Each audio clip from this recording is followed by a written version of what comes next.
Today we're going to be working example problems having to deal with three-phase circuit analysis. So let's go ahead and get moving. All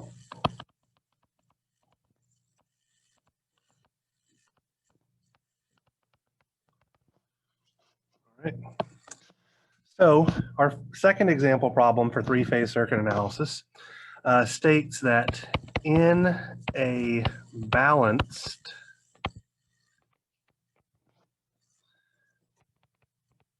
three-phase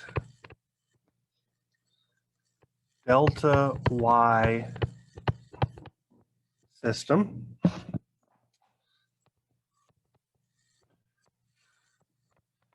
the source has an ABC phase sequence. The line and load impedances are 0.1 plus J 0.1 ohm and 10 plus J 4 ohms, respectively.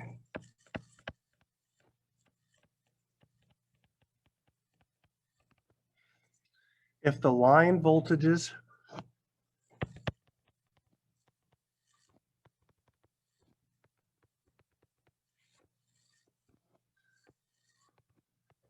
at the source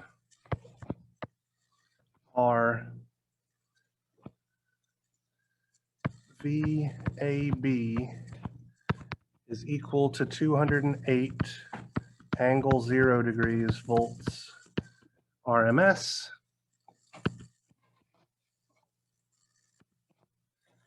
calculate the line voltages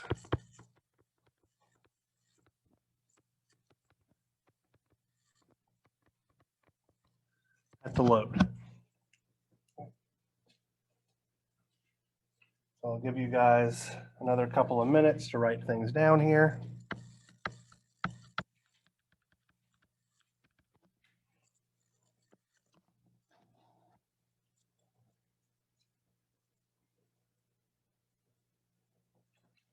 Let me know when you're ready to start doing some math and whatnot.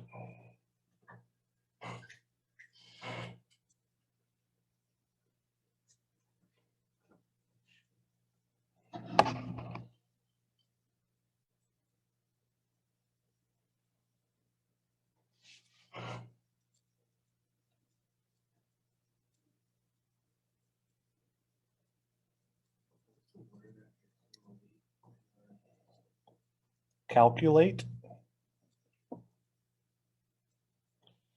So there's 208 angle 0 degrees volts RMS, then calculate the line voltages at the load. I'm not sure which you were referring to.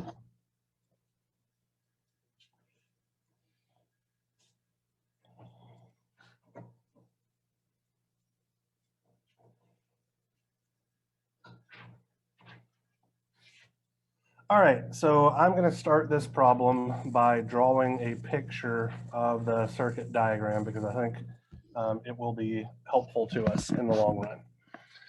So based on the problem statement, our system looks something like this.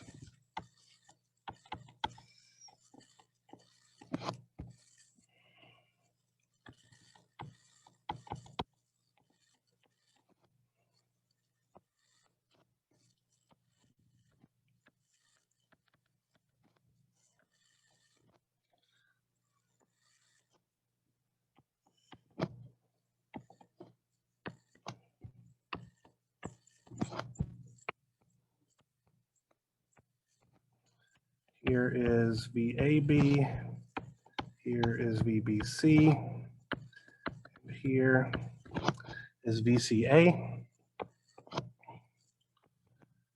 We were told that there is a transmission line impedance, so we are going to have to take into account quantity Z wire.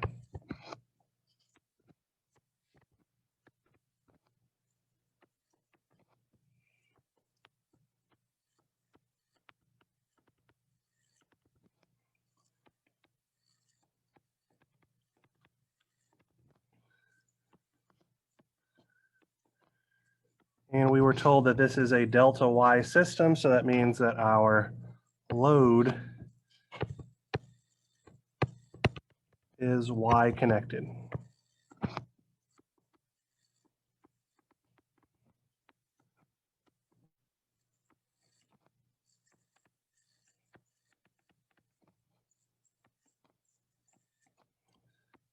So this would be our load side neutral, okay? What we were told specifically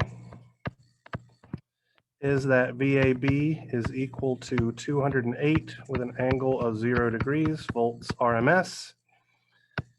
We were told that Z wire is 0.1 plus J 0.1 ohms, and ZY is equal to 10 plus J4 ohms.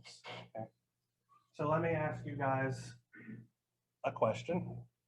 What is the ultimate goal of this problem? What quantity or quantities are we solving for? The line voltages at the load. So what are the line voltages at the load? Let's only worry specifically about the A phase of the load. That's correct, because we're looking for a line voltage. It'll be V capital A, capital B. And so, let's see, I think I used green. That would be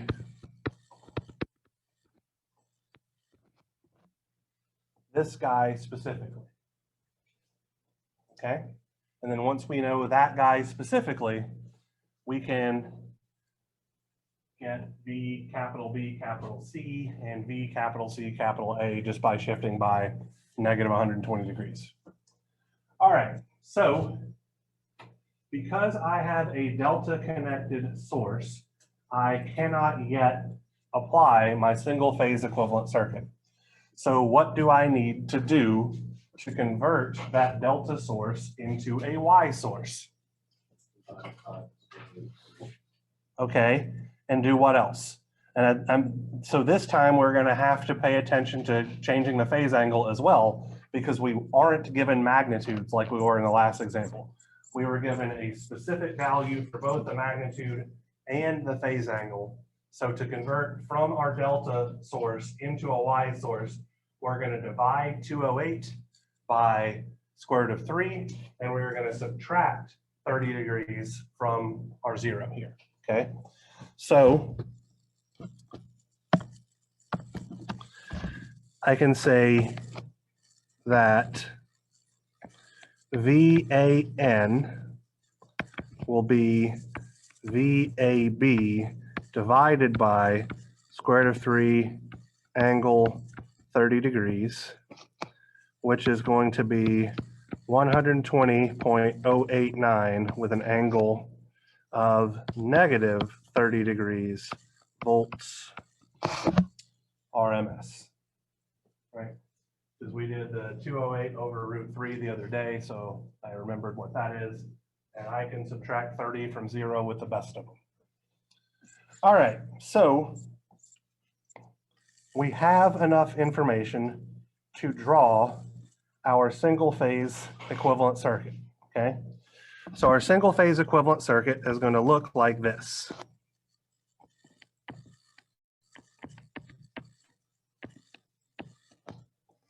Here is VAN.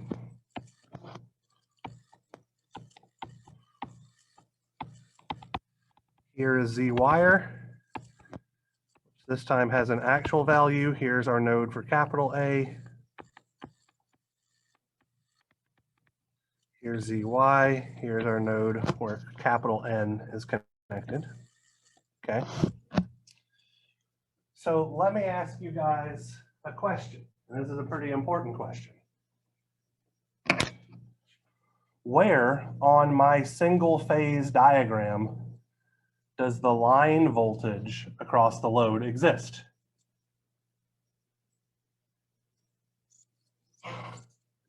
It does not, okay? So, because our line voltage across our load does not exist, is using a single phase circuit appropriate? The answer is actually yes, okay? So let me save you some time in arguing with me. The answer is absolutely yes, because we can use this single phase equivalent circuit to compute things that are easily relatable to our line voltage. So for example, let me ask you guys a question. If I knew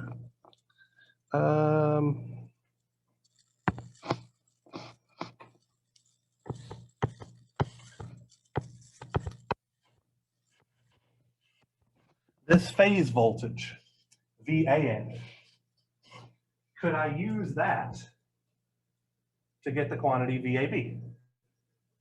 How would I do it?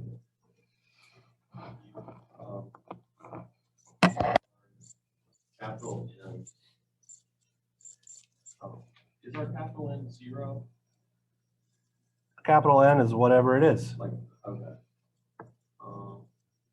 It's probably going to be 0, but I can't say for sure. All right, so let me draw another voltage here, because I think this is what you were thinking about doing.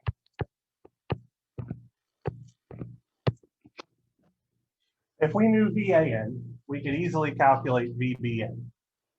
And then we could do a KVL expression and figure out what VAB is, okay?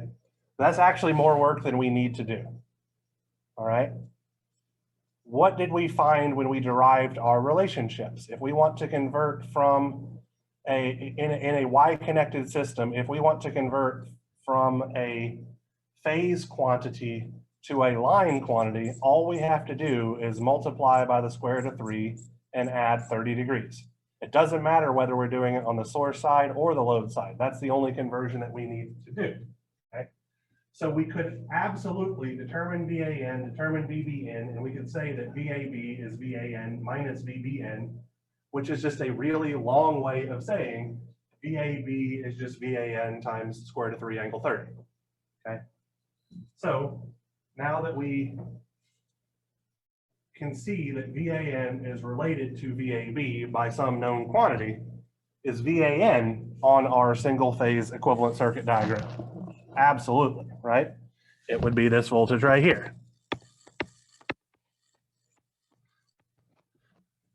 So, tell me how to solve for it. Voltage division, absolutely. So in this case, VAN, capital VAN is going to be lowercase VAN times what?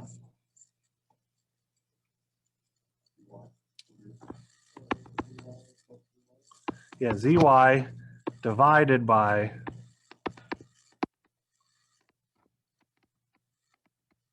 ZY plus ZY. And if I substituted in my numbers here, actually, I will go ahead and explicitly write those down just in case somebody's having trouble following what I'm talking about. That would be 120.089 with an angle of negative 30 degrees volts RMS multiplied by 10 plus J4 ohms divided by 0.1 plus J0.1 ohms plus 10 plus J4 ohms. And from this, we would get 118.655 with an angle of negative 30.293 degrees volts RMS.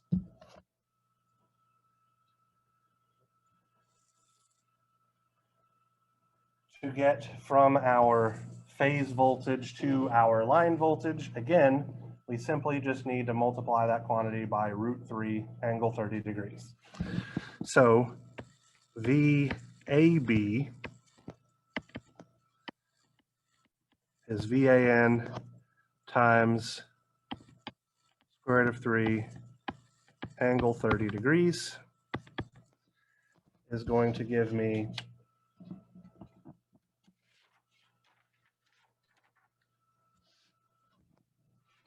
205.517 with an angle of negative 0.293 degrees, volts RMS. And then I can figure out what my other line voltages are from here. So VBC is just going to be this guy multiplied by a factor of 1, angle negative 120. So that would be 205.517 angle negative 120.293 degrees. And VCA would be 205.517 angle negative 240.293 degrees, volts RMS.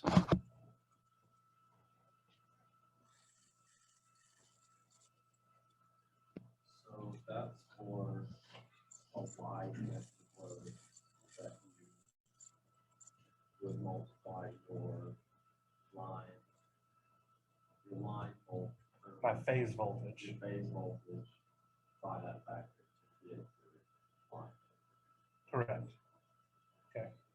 So I don't have an example problem prepared for this, but we can absolutely talk about what would happen if we had a delta connected load here, right? If we had a delta connected load and we had to determine our line voltages, which in that case would be the same as the phase voltages, what would that look like? We're not going to go through the math of it per se, but let's look at what that system is, because I guarantee you I asked a homework question about it. So it seems like a reasonable thing to talk about, okay? So let's say, just for the sake of argument, that I have a Y delta system, okay?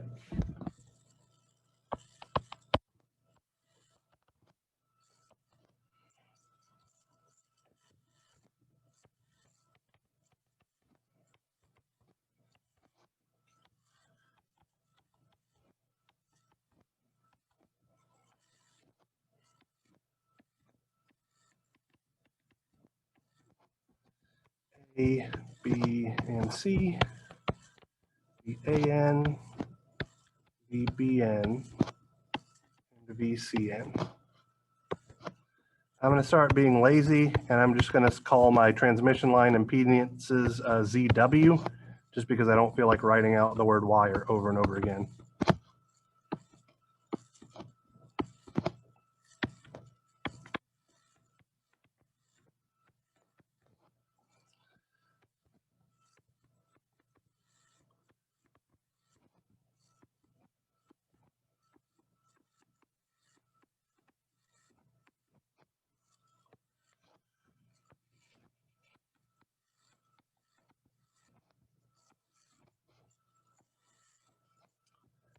Capital A, capital B, capital C.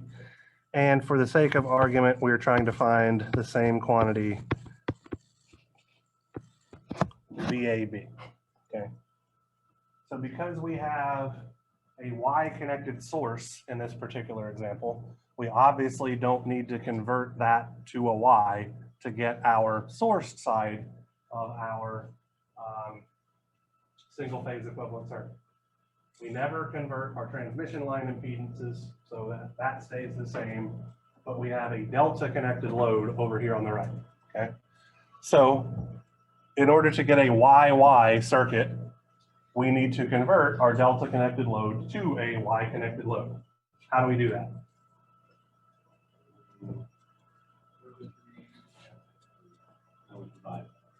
Divide by 3, that's it, okay? So to be clear, ZY is Z delta over 3. Okay. So our single phase circuit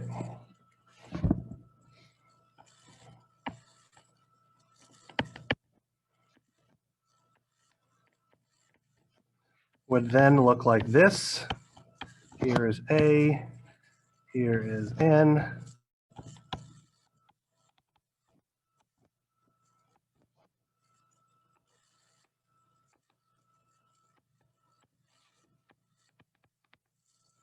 There's ZY.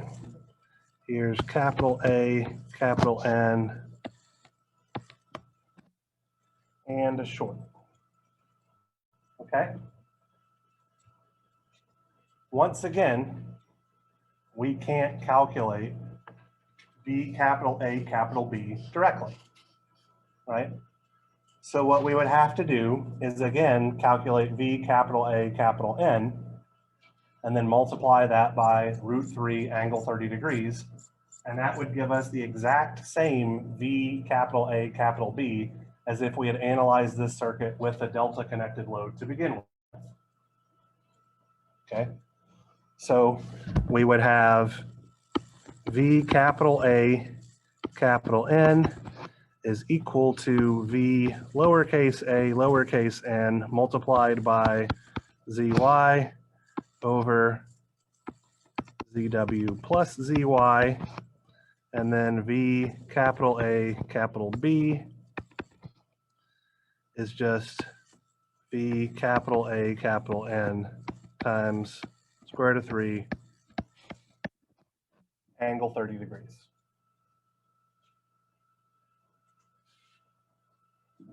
Now you may not believe me that this works, and that's actually kind of reasonable, right? Because let's talk about the math that went on here, okay?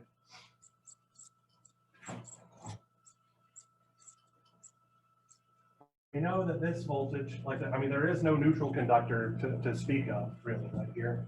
So to convert from our delta to our Y, we're dividing this guy by a factor of 3. And then to convert back to this voltage, we're only multiplying by a factor of the square root of 3. So where did the other factor of square root of 3 effectively go? Anybody have any thoughts? Pardon? The angle? Absolutely not. Okay. The angle is only manipulated by multiplying by something that has an angle. I guess, let me try to think of a better way to explain this.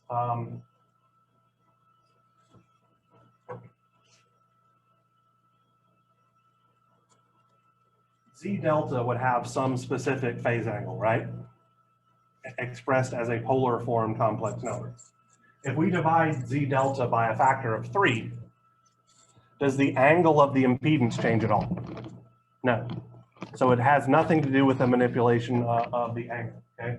What we are neglecting here is that these guys are absorbing power, okay? We're not ready to talk about three-phase power. I guess technically we are, but I don't want to talk about three-phase power yet, would be a better way to put it. I'd rather get more comfortable with these circuits. But we're neglecting the fact that what's actually going to happen when we do that transformation is that we're breaking up the way that the current flows through the system as well. So that other factor of square root of 3 is actually because of the way that the current has changed in the system when we make this load behave as if it were a Y-connected load, okay? So this is absolutely going to work, even though here we're dividing by square root of 3 and here we're multiplying by square root of 3. We are neglecting the effects of the current that's happening here, right? Because we could see pretty easily that our line current, IAA, is going to split up between this portion of the delta connected load and this portion of the delta connected load. But when we have it Y connected, all of that transmission line current will flow into the Y connected load. And as it turns out, the transformation between splitting up those currents also involves a factor of the square root of 3 and an angle of 30 degrees. So does that clarify how we would approach a system having a delta connected load and how we would solve for those line voltages. Yes, sir. So, right, so it's the square root of 3 times the square root of 3 equals Right. 2. Angles and like out. Exactly right. Yeah. So let's prove it just for the hell of it. Let's do a little bit of math here, okay? I have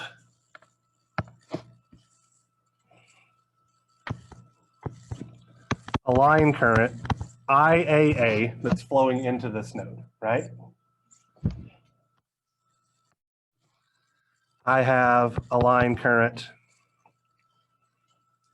I have a phase current IAB that's flowing here, and I have a phase current of ICA that's flowing there, right?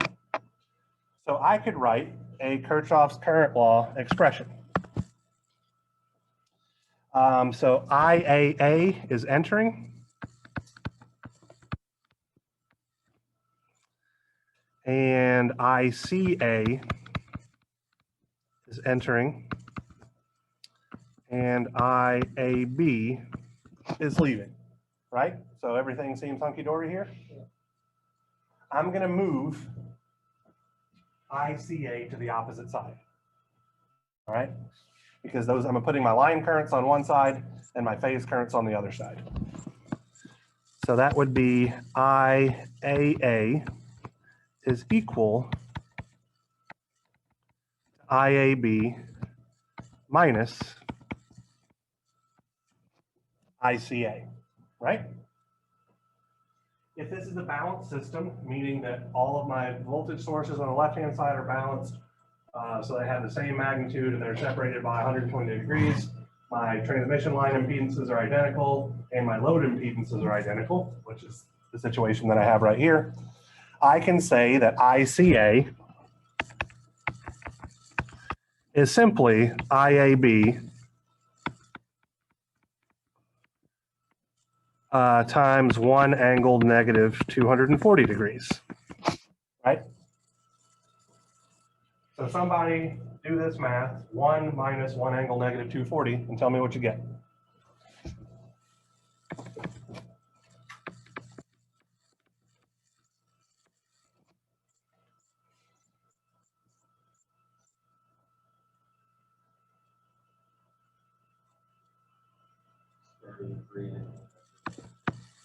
Square root of 3 angle negative 30 degrees. So you're 100% correct. The angles cancel each other out when we do the conversion. And because when we are converting the voltage, we have a factor square root of 3, and the current is going to, so the voltage is going to go down effectively by a square root of 3 to get us to this guy, and then it's going to, but the current flowing through it is going to go up by a square root of 3, and so they cancel each other out entirely. Okay. So that's another conversion factor for you guys to put in your pocket and use as is necessary. Or if not, you can derive it because it wasn't particularly difficult. All of these derivations are rather trivial as long as you understand that in a balanced system, everything is going to have the exact same magnitude. The phase angle is just going to be shifted by 120 degrees. If you got that down, you are actually pretty qualified to do 90% of the problems that we're going to have. Okay? Just those simple relationships. All right, so let's move on to I would argue, a reasonably difficult problem. So this would be a hard homework problem or like something on your take-home test kind of thing.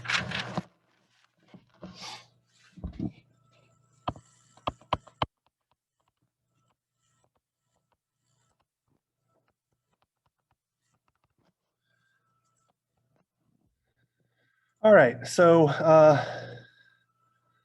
don't want to write all this down because it's a whole bunch of words, so I'm just going to draw the picture and we'll work on solving stuff.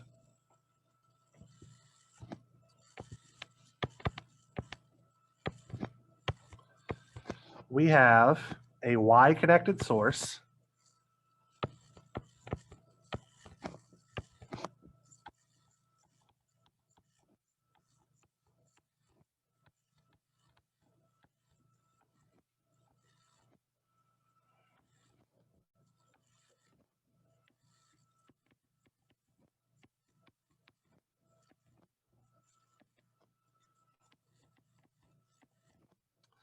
that is used to feed power to a load through some transmission lines.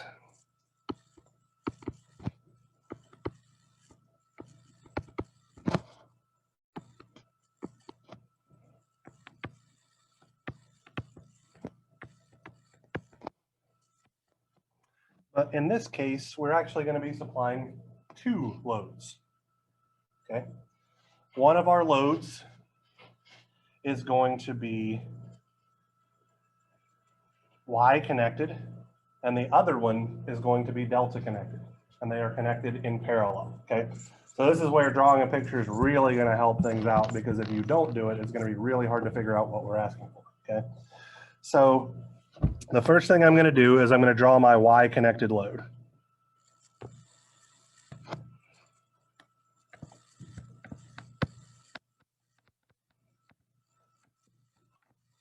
Here's my neutral, should be capital N.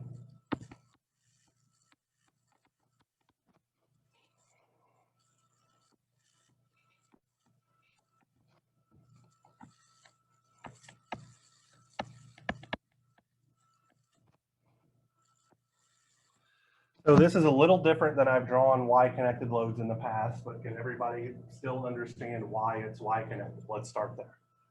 All right, then I'm going to have a delta connected load, and it's going to be in parallel. Okay, so that means that between the transmission line terminals of A and B, I'm going to see some delta connected load. So I'm just going to drop that guy in right here. So here's Z delta between B and C.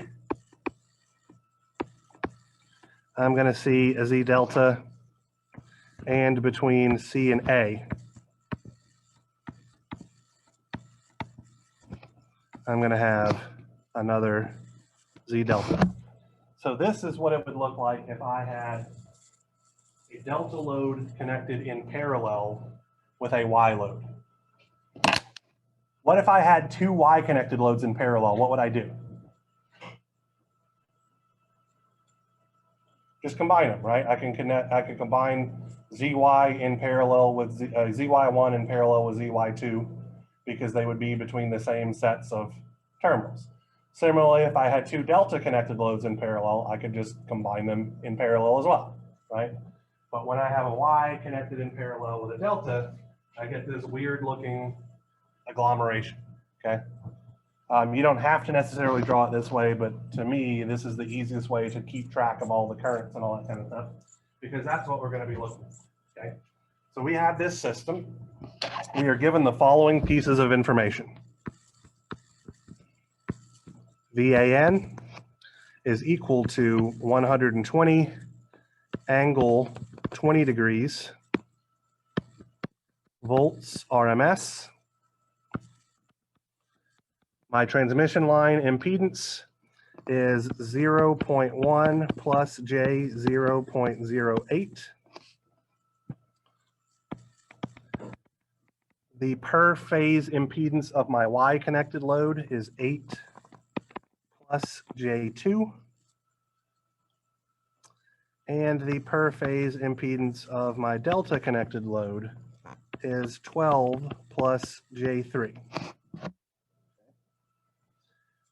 And we want to know effectively what all of the currents in our system is. So we want to figure out our line currents, and I'm not going to draw BB and CC because once we know AA, we can get those easily. We want to know our phase current through our delta connected load, which is going to be I capital A capital N. And we also want to know our phase currents through, sorry, this should be A capital, I capital A capital B because it's the delta. And our phase current for our Y connected load is going to be I capital A capital N. All right.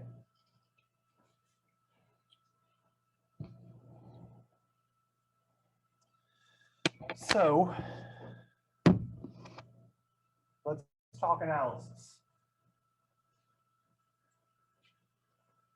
how am I going to get a single phase equivalent circuit for this monster?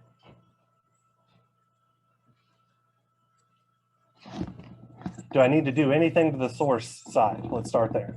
No, absolutely not. And obviously I don't do anything to the transmission lines because I never do anything to the transmission lines. So right, the only option that I have, and we've already kind of discussed this, is that if I could convert my delta connected load into a Y connected load, then I could just treat it as two loads in parallel in my single phase equivalent circuit, right? So let's do just that, all right? So I'm gonna say that I'm gonna have some Z delta Y, okay? So it's my delta load converted to a Y equivalent. What's it going to be? What do I do? We just did it like 5 minutes ago.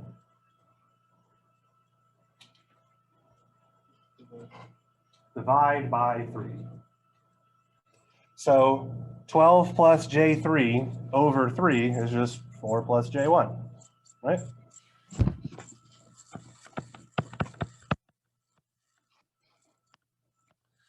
From this, my single phase equivalent circuit. So here's going to be VAN. Here's A. Here's N. Here's ZW. Here's capital A. Here's ZY. And then over here explicitly, I'm going to have Z delta Y.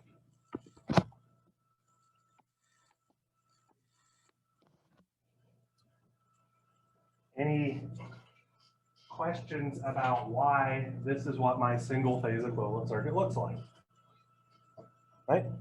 So when I convert my delta into a Y, it then just is directly in parallel with my other Y connection. Okay? Nothing wild or crazy there. All right, so let's identify which of the quantities that we can directly solve for using this single phase equivalent circuit. Okay? So I'm going to scroll up here a little bit so we can kind of see them at the same time. I would argue that I can solve for my line current IAA directly, right? Because I never changed my transmission line network, I can always solve for my line current directly using my single phase equivalent circuit. I would also argue that I can figure out what this phase current IAN is as well, because I didn't change my Y connected network.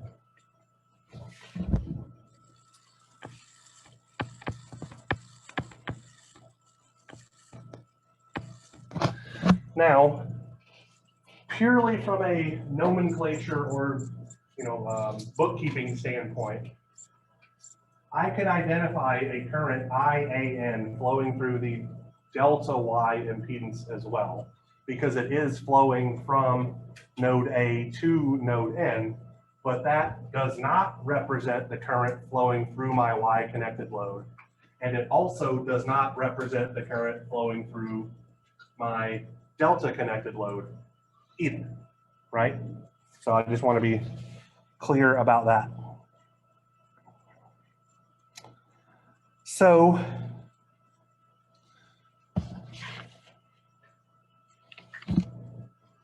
let's talk about different methodologies we could use to figure out that current IAB.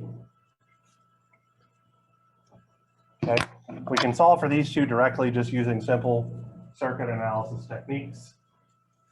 What do you guys think we could do to figure out IAB? Assuming that we know those other quantities. Any thoughts? The delta current.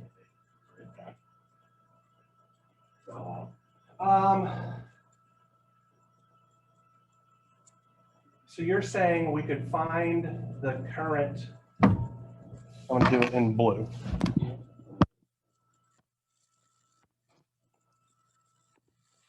I'm going to call this I delta y.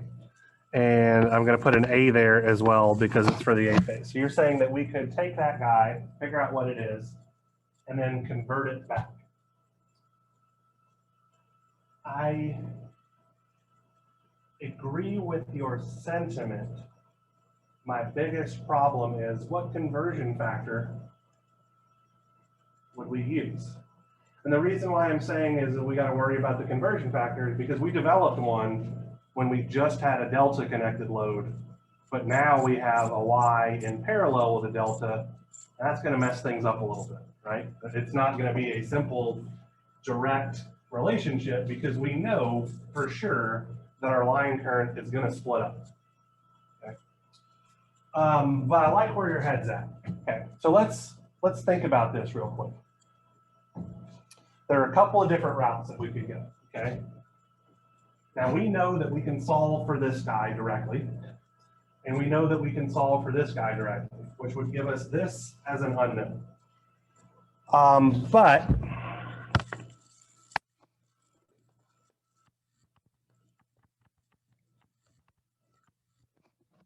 if we did Kirchhoff's current law at this topmost node here, we would have a known current flowing in, a known current flowing out, an unknown current flowing out, and another unknown current flowing out. So it seems like we would have one equation with two unknowns. But we know fundamentally that IAB and ICA are related. So it's really one equation, one unknown, because we know what the relationship between IAB and ICA is. So that's one way that we could approach it. That's, in my mind, maybe the harder way of approaching it, okay? So let's think about something else.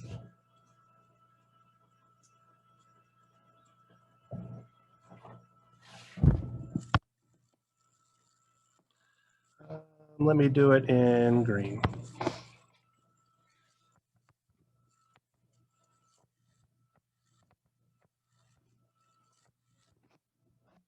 Do we have enough information to figure out what VAN is? Yeah, right? Because if we can figure out what this current is, we can just use Ohm's law to figure out VAN, okay? Which would be the same voltage drop over our our delta connected load, but looking at its Y equivalent. So let me draw it in here explicitly.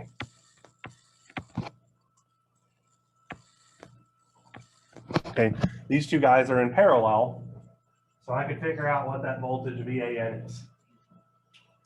Could I then use my simple voltage conversion factor to figure out what the voltage drop over the delta connected load is specifically? Absolutely. And then from there, I could do Ohm's law and figure out what my phase current is as well. There are two different paths, okay? I say we solve it using both of them just to make sure that both lines of thought are correct, because you guys may not be super catching what I'm throwing. This is all pretty new to you, right? Okay, so let's start by saying we're going to solve for IAA and IAN, okay? So how would we solve for either of those quantities? Let's start there. Actually, let's start specifically with IAA because I feel like it's a little easier.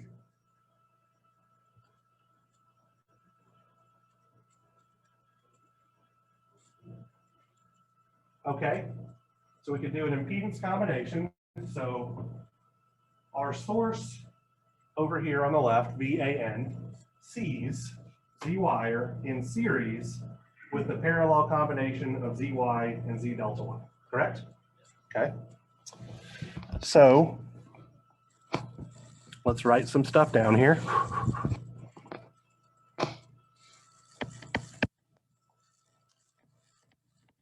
IAA is going to be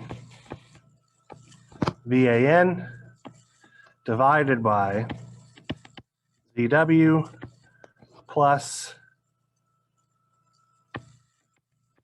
zy multiplied by z delta y over zy plus z delta y. You guys okay with that? That's just z wire in series with a parallel combination of those two load impedances, okay? So if I plug in my numbers, how much time do I have?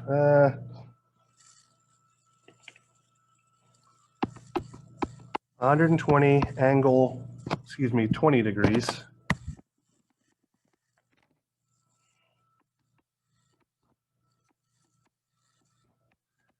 Volts RMS divided by 0.1 plus J 0.8 plus 8 plus J2 times 4 plus J1 over 8 plus J2 plus 4 plus J1. I get 41.875 with an angle of 4.897 degrees amps RMS. And then obviously from here, I could figure out what my transmission line current IBB is and my transmission line current ICC. I'm not going to bother going through those steps. At this point, shifting things by 120 degrees should be old hat for us. Okay. So now that I know what that transmission line current IAA is, how could I figure out what the current through my Y connected load is, which I've denoted as I capital A capital N. Current division, right. So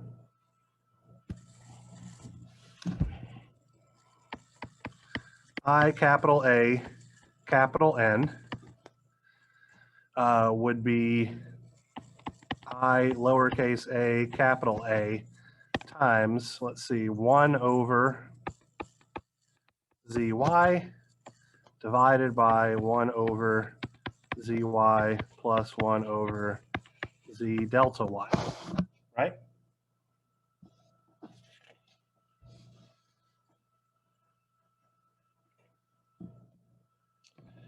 I get, substituting in the numbers, 13.958 with an angle of 4.897 degrees amps RMS.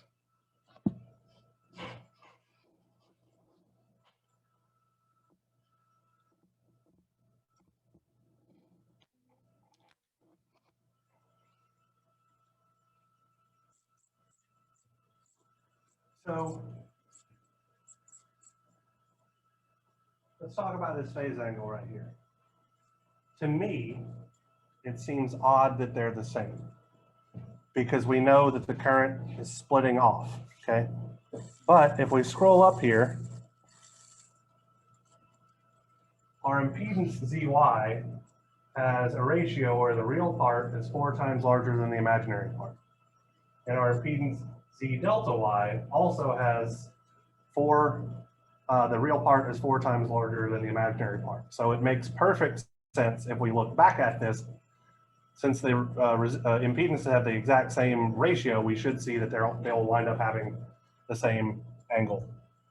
So I just wanted to be clear about that because when I first did this problem, I was like, why the heck is that angle the same? It should have changed because the current split, but it won't because it's splitting between two impedances that have the exact same ratio. So I just wanted to be clear about that there in case some of you guys have the same track mind I do when you're like, it can't be coincidence that these things are the same. Let's figure out why that is. So, all right. So now we're at our branching path part, right? Okay. So let's first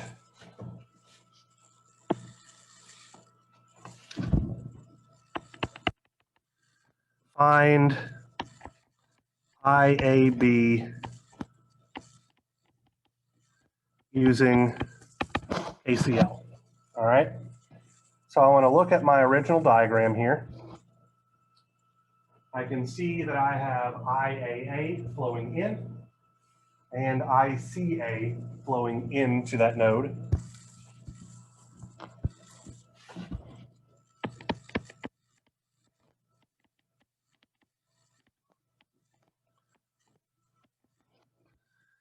And flowing out, I have IAB and IAN.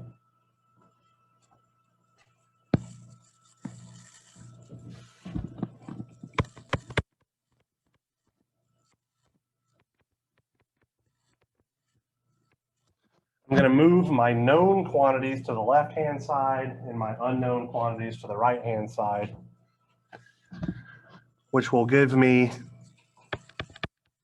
IAA minus IAN is equal to IAB minus ICA.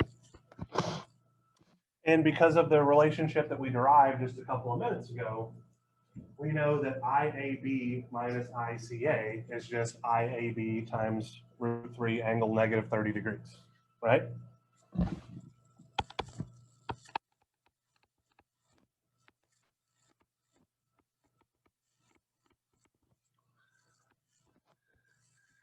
Rearranging this guy, we then see that IAB is just IAA minus IAN divided by root 3 angle negative 30 degrees,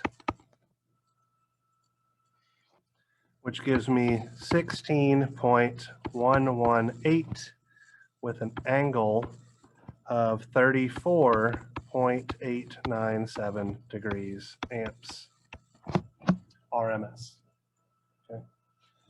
So does this applying Kirchhoff's current law method make sense? Let's start there. If you logically see anything wrong with it, okay?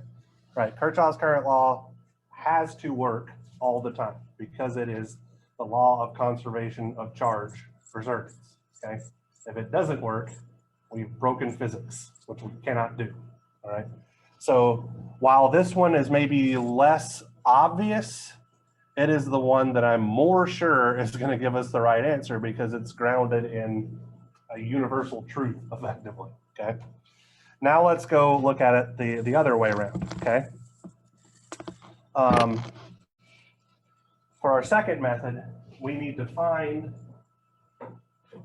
the voltage drop, VAN, which we should be able to do pretty easily.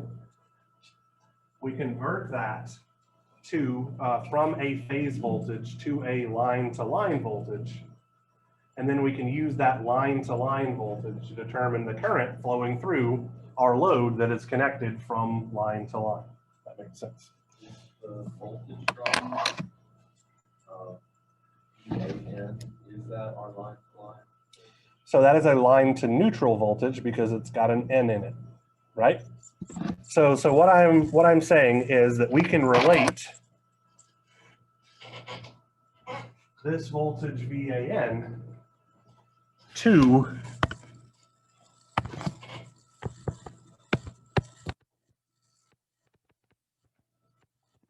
this voltage VAB just by using our simple conversion factor, where we would multiply this guy by the square root of 3 angle positive 30 degrees. Okay. So I can understand the hesitancy that you might experience saying, well, how does that work? You know, it made sense effectively why it would work that way when we just had a delta connected thing, but now we have a delta and a Y connected in parallel. And the reason why it works is because they are connected in parallel, right? So we know that they're both going to have the exact same line to neutral voltage because they are in parallel, okay? So method 2,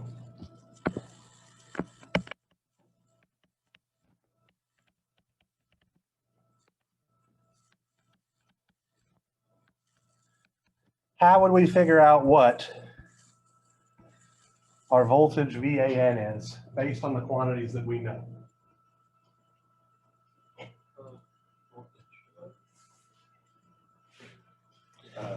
We could.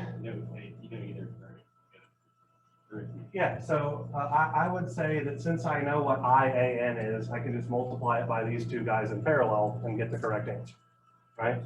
Just Ohm's law. You're not wrong that you could use voltage division. You'd get the exact same result and it would take you the exact same number of steps, which is just 1. So it really doesn't matter which way you go about it. So using Ohm's law, we could say that VAN is our calculated value for IAN multiplied by ZY times Z delta Y over ZY plus Z delta Y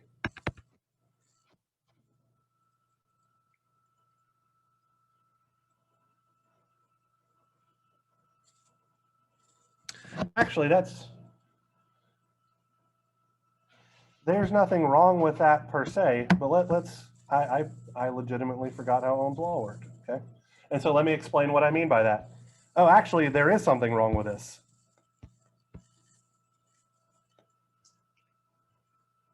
Because our current IAN is only flowing through our impedance ZY. So we should just multiply IAN times ZY to get this guy. Yeah, so sorry. Legit had a brain fart and forgot how Ohm's law worked. I apologize. Shouldn't be happening at this point in my career. Maybe it's super early onset dementia. So if we put on our numbers here, this would give us 115.104 with an angle of 18.933 degrees, volts RMS. From this, VAB is just VAN times the square root of 3, angle 30 degrees, which would be 199.366 with an angle of 48.933 degrees, volts RMS. And therefore, IAB, just using good old Ohm's law again, is just going to be VAB divided by Z delta, which winds up giving us 16.118 with an angle of 34.897 degrees amps RMS, which gives us the exact same result no matter which path we take. So this is another situation like we observed in our steady-state sinusoidal circuit analysis problems where there's usually going to be lots of different ways to get towards the answer that we're looking for. So really just kind of explore your options and figure out what seems like the most efficient path for you, or which one makes the most amount of sense from a step-by-step basis is also probably a good way to look at things. So like I said, this particular problem, I think this might actually be legitimately one of your homework problems. I might have changed the numbers slightly. I may not have. Don't remember. But this, this would be typical of a hard homework problem where, to the jackass with a PhD, it's not that hard. Or a take-home test problem. This would be way more detailed than I would expect you guys to be able to do for the in-class portion of your exam. Okay, so yes, sir. In method 2, what is the value of our ZB? Is that our proper ZB? Yes, yeah. So that is the actual proper Z delta. So if we look at our diagram here, Ohm's law tells us that IAB is VAB divided by this impedance. which means we need to use the real guy, not the Y connected version of it. Does that make sense? Yeah. Yes, sir.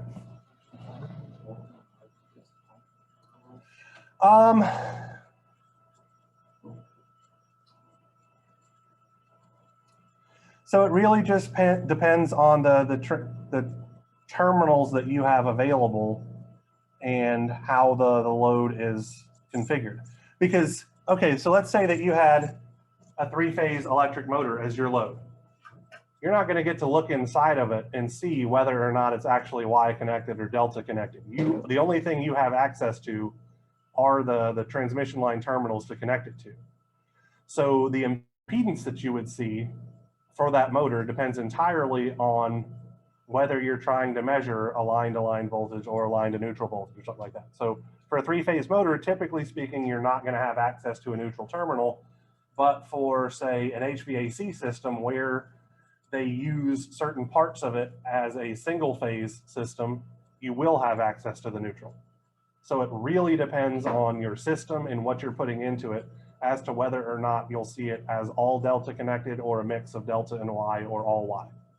So it's hard to say a blanket rule of yes or no.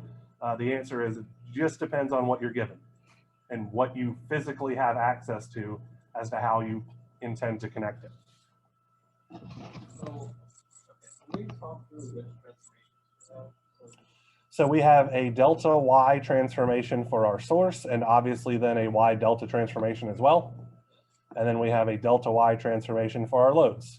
That's it. There's only 4 permutations that we have, right? Y, Y, Y delta, delta Y, and delta delta. I mean the like whatever you don't line Okay, so we have to be careful about that as well, specifically. Okay, so the question is, what is the conversion factor for a line voltage to a phase voltage? Well, if it's a delta connected system, it's a 1-to-1 ratio. If it's a Y connected system, the line is square root of 3 times angle 30 greater than the phase, right? And we could see in a so in a Y connected load, our line currents will be identical to our phase currents. But with a delta connected load, we're going to have a conversion where our phase currents are square root of 3 angle negative 30 degrees smaller than our line currents. So it's hard to say, oh, it's just this or that. You just kind of have to familiarize yourself. Yes, sir. I mean, is it just kind of like? Yeah, I mean, it's always going to be square root of 3 and then plus or minus 30 degrees. It just depends on whether you multiply it by that or divide by that. But I want to be sure to include situations like for a delta connected anything, the line voltages and the phase voltages are identical. And then for a Y connected something, the line currents and the phase currents are identical. Or I'm using air quotes because they might be in the opposite direction if we're looking at the source, but they definitely have the same magnitude. What is for our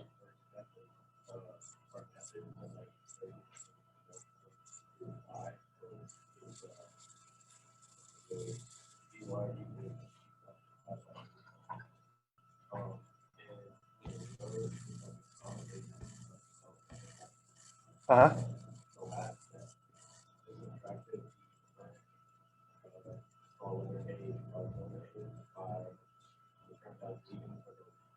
For the Y connected, absolutely. And then use the other conversion factor. Yep, absolutely. You're not wrong at all.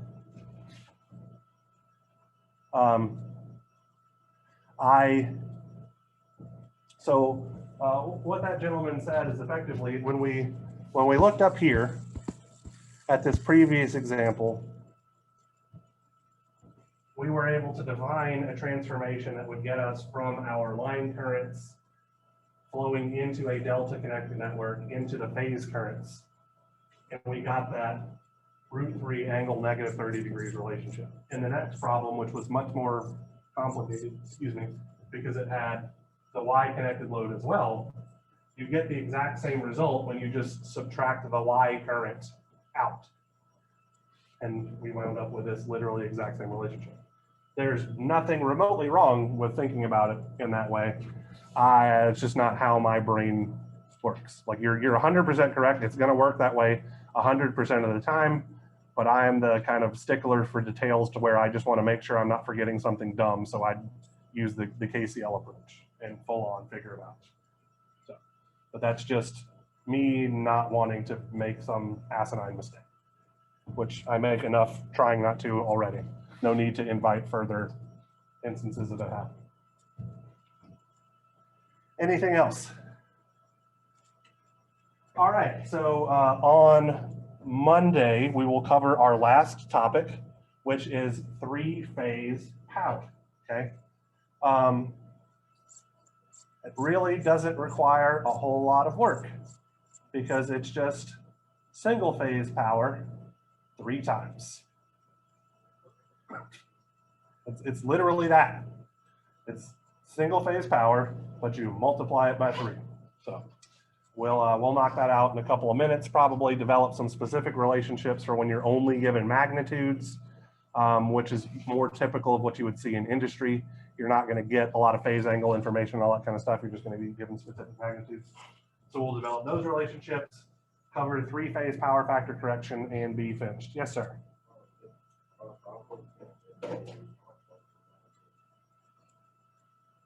I would love for you to explain how you would connect 3-phase loads in series. It can't be done. That's why. I mean, if you were to try to connect something, so the assumption right here is that, we have a transmission line terminal on our, transformer or some such thing like that, and we connect these guys up. If you were to connect something in series, it would be another run of wire where you'd still be connected to this A phase. So you would just add that series resistance to the delta impedance. So that it would just make this guy larger, but you can't actually just connect something in series to a 3-phase system.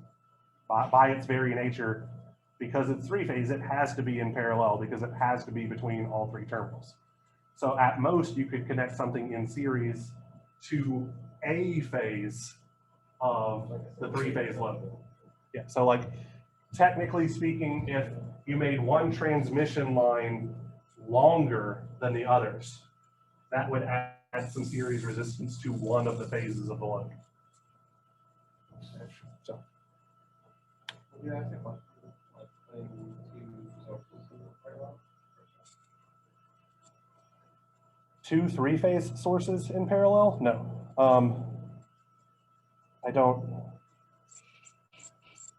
I can't think of an instance like DC sources in parallel. I can think of multiple instances to where that's done in practice. 3-phase sources of parallel, I can think of exactly 0.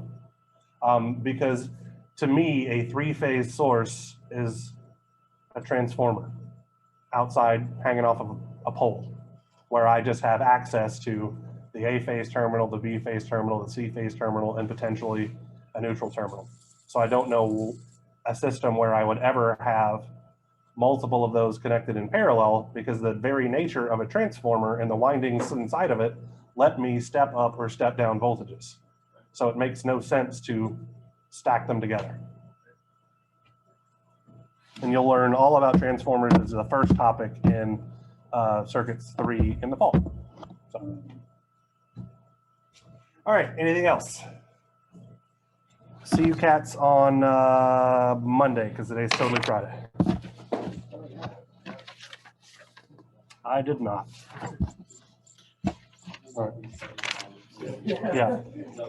So with regards to studying, I'm going to have all of the video lectures and all that kind of stuff uploaded tomorrow, hopefully by 5 p.m. Depends on how long it takes my wife and I to go grocery shopping and all that jazz in Bossier. But I think I can get everything knocked out before 5. So you'll have the better part of 3 or 4 days to review that stuff, send me email questions and all that kind of jazz, and then, yeah, take your test and do well on it.